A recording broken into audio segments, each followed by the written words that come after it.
So season 2 of A Knight of Seven Kingdoms is officially happening, and there are already so many things we already know about it. And season 1 of A Knight of the Seven Kingdoms has already been really a huge hit for HBO, and it's officially been renewed for season 2 even before that had even finished wrapping. And so, let's talk about what we can expect going into this next season. HBO has already confirmed that season 2 is expected to be released in 2027, and it's only going to be 6 episodes again, which, I'll be honest, I was a little disappointed to hear, because one of my only real complaints with season 1 is that it felt a little short, and I would have loved to maybe see 8 episodes instead of 6, especially since most of them are 30 minutes long. But honestly, I'll take what we can get, and at least we're not going to be waiting, multiple years to get a second season for this show like we do for other shows a lot of the time. And season 2 will adapt the Sworn Sword story, which is the second novella in George R.R. Martin's Dunk and Egg series. Without spoiling anything too much, the story moves more to the Reach, often called the breadbasket of Westeros, and it takes place about a year after the events of season 1.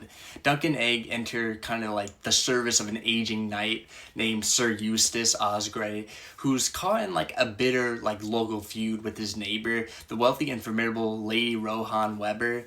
And she has some serious problems of her own as well. Another thing I'm really curious about is whether the show's going to start building on a larger Targaryen storyline moving forward, because in the finale, we did learn that Egg actually ran away from his family without kind of Dunk knowing that, which could create, some pretty serious consequences in season 2. We've also already gotten some major casting announcements for this upcoming season. Lucy Boynton will play Lady Rohanne Webber, while Peter Mullan, who was fantastic by the way in Ozark as a villain, will play Ser Eustace Osgrey. And then we also got Babou Ceesay, I think that's how you say his name, who was just in Alien Earth and was honestly one of the best parts of that show, and will play Sir Bennis, a hedge knight from Dunk's past who's now working for Ser Eustace when Dunk and Egg eventually arrived there. So far in season 2, it's shaping up to be another really exciting chapter in this series, and honestly, if this show can stay consistent, I truly think